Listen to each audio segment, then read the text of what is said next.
ini kami akan menyampaikan materi kami, yaitu tentang mengaplikasikan desain database menggunakan model data area dan mengimplementasikan dalam database relasional. Jadi di sini kami akan menyampaikan 4 jenis materi, yang yaitu untuk materi pertama ada proses desain database, kemudian materi kedua ada diagram hubungan entitas, kemudian materi ketiga ada model data area, dan yang terakhir adalah pengembangan sebuah diagram data area.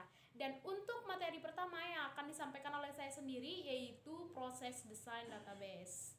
Di sini sudah saya tulis atau saya bentuk diagram di mana ini adalah proses desain database, langkah-langkah database-nya.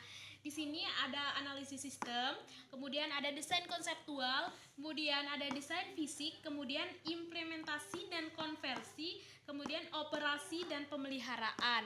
Nah, oke, langsung saja ini ke tahap pertama, yaitu analisis sistem. Nah, dari gambar ini dapat kita lihat bahwa dijelaskan bahwa tahap pertama itu adalah analisis sistem.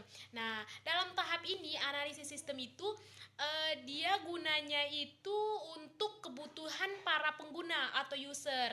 Nah, untuk merancang sistem yang baru. Nah, jadi pada tahap analisis sistem ini dia itu mempertimbangkan tentang kebutuhan pengguna, menjelaskan segala aspek mengenai sistem baru yang akan diajukan. Nah, kemudian dalam analisis sistem ini nanti diperlukan informasi mengenai jumlah pengguna dan volume transaksi yang diharapkan, seperti itu, yang nantinya akan digunakan untuk pengambilan keputusan awal, yang dapat juga digunakan untuk kebutuhan baik itu perangkat untuk kebutuhan perangkat, baik itu perangkat lunak maupun perangkat keras. Oke, next yang ke tahap kedua, yaitu desain konseptual. Nah, tahap kedua ini yaitu desain konseptual. Jadi dia itu mengembangkan uraian penalaran dari sistem yang digunakan, yang dibutuhkan untuk menentukan berbagai alternatif pemerintahan. Nah, kebutuhan penggunaan sistem ini mengembangkan skema logis untuk sistem yang baru pada tingkat konseptual. Oke, next ke tahap ketiga, yaitu desain fisik, yang dimana desain fisik pada tahap ini kita harus membuat secara jelas mengenai desain sistem secara tertulis. Nah, selain itu juga di desain fisik ini desain fisik ini dapat diartikan sebagai penentuan fisik dari komponen-komponen sebuah sistem informasi akuntansi. Jadi desain fisik ini biasanya dia itu biasanya dapat berupa desain input, kemudian desain file database, kemudian desain program dan desain prosedur. Oke, next ke implementasi dan konversi. Nah, pada tahap keempat ini yaitu tahap implementasi dan konversi. Jadi di sini segala aktivitas yang terkait dengan pentransferan data dari sistem yang sudah ada sebelumnya itu dia itu ke sistem informasi akuntansi, dan database yang baru ini nantinya akan menguji sistem baru. Jadi untuk menggunakan kegiatan konversi, dan itu juga dapat diartikan sebagai perubahan dari sistem yang lama ke sistem yang baru. Biasanya konversi tersebut nantinya akan mencakup perangkat lunak, perangkat keras, file data, dan prosedur-prosedur seperti itu. Oke, next kemudian yang tahap terakhir, yaitu tahap kelima. Ada operasi dan pemeliharaan.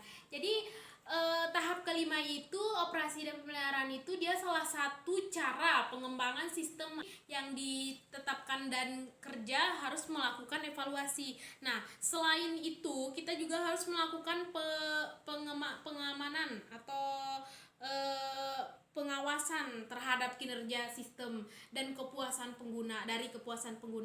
Ini digunakan untuk menentukan kebutuhan untuk membuat peningkatan modifikasi sistem.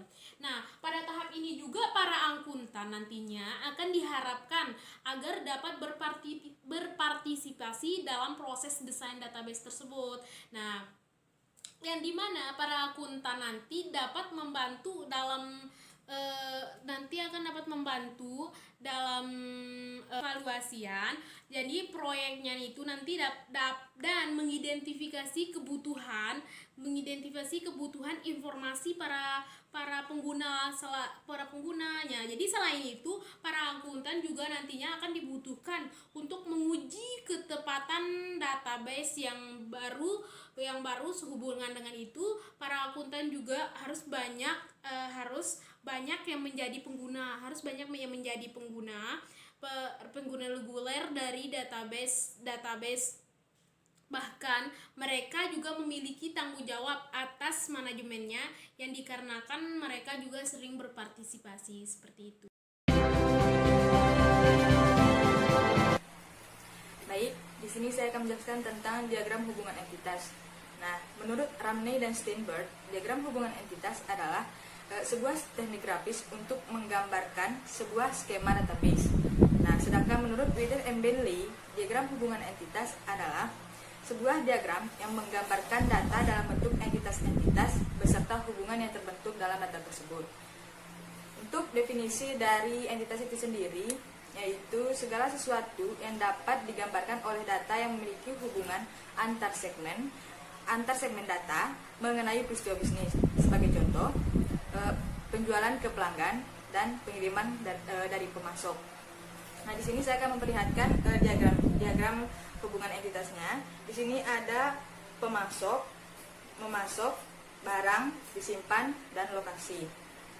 Di sini dapat dijelaskan bahwa simbol segi empat ini dapat dikatakan sebagai entitas, sedangkan simbol seperti berlian ini dapat dikatakan sebagai hubungannya.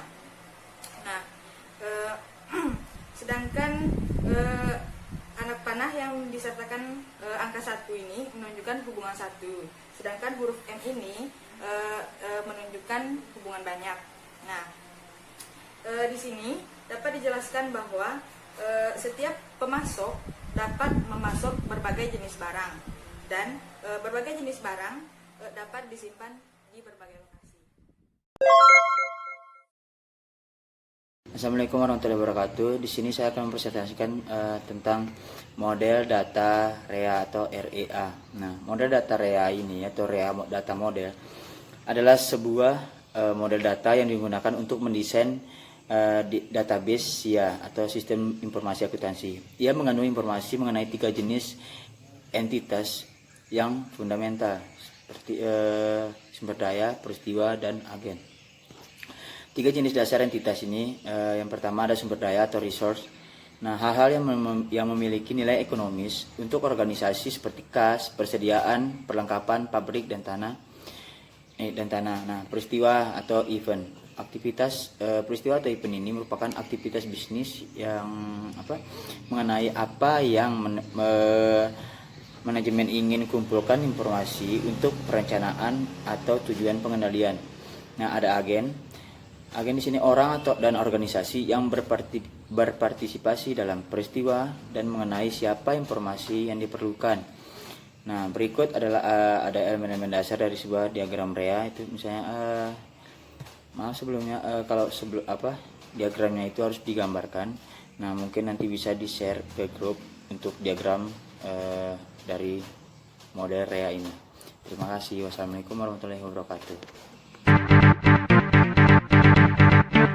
Perkenalkan, saya Ira Mimi Katrin. Di sini saya sebagai materi keempat, saya akan menjelaskan mengenai pengembangan sebuah diagram REA. Nah, pengembangan sebuah diagram REA dapat dilakukan dengan 3 langkah, yaitu untuk langkah pertama, mengidentifikasi peristiwa yang relevan. Mengidentifikasi peristiwa yang menarik bagi manajemen merupakan siklus tunggal yang digunakan untuk mengembangkan model REA. Dalam model REA, merepresentasikan pertukaran ekonomi dasar, memberi untuk mendapatkan. Mengidentifikasi peristiwa mana yang mengandung hubungan dualisme ekonomi dasar, memberi untuk mendapatkan, merupakan sebuah pemahaman yang solid atas aktivitas-aktivitas yang dijalankan dalam setiap siklus bisnis. Nah, untuk langkah yang kedua yaitu mengidentifikasikan sumber daya dan agen. Nah, sumber daya yang dipengaruhi peristiwa perlu diidentifikasikan untuk dapat menjawab pertanyaan. Nah, ada 3 pertanyaan, yang dimana pertanyaan pertama yaitu sumber daya ekonomi apa saja yang kurang dari peristiwa. Yang kedua, sumber daya apa saja yang didapat dari peristiwa. Dan yang ketiga, sumber daya apa saja yang dipengaruhi oleh sebuah peristiwa keadaan. Langkah yang kedua yaitu mengidentifikasi sumber daya dan agen. Nah, sumber daya yang dipengaruhi peristiwa perlu diidentifikasikan untuk dapat menjawab pertanyaan, yang dimana ada 3 pertanyaan di sini. Yang pertama, sumber daya ekonomi apa saja yang dikurangi dari peristiwa. Yang kedua, sumber daya apa saja yang didapat dari peristiwa. Dan yang ketiga, sumber daya apa saja yang dipengaruhi sebuah peristiwa komitmen. Untuk dapat menjawab pertanyaan-pertanyaan tersebut, diperlukan pemahaman yang baik atas siklus bisnis proses.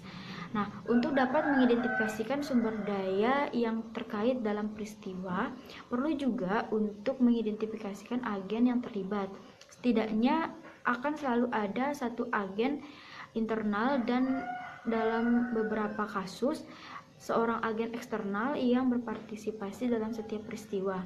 Di dalam diagram REA sering terjadi peristiwa pertukaran ekonomi yang melibatkan eksternal dan pihak internal. Nah, untuk langkah yang ketiga yaitu menentukan kardinalitas hubungan.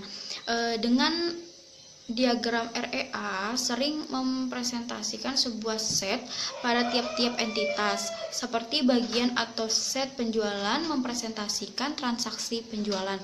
Contoh yang lebih spesifiknya adalah tiap-tiap baris dalam tabel pelanggan akan menyimpan informasi mengenai seorang pelanggan tersebut yang biasanya ada pada sebuah database relasional. Nah, mungkin itu saja yang dapat saya sampaikan. Apabila ada kekurangan mohon dimaafkan. Sekian dan terima kasih. Yeah. Everybody knows that I'm breaking down. Everybody knows I ain't faking now. Everybody knows my heart's vacant now. Yeah, she hates me now, I made mistakes but now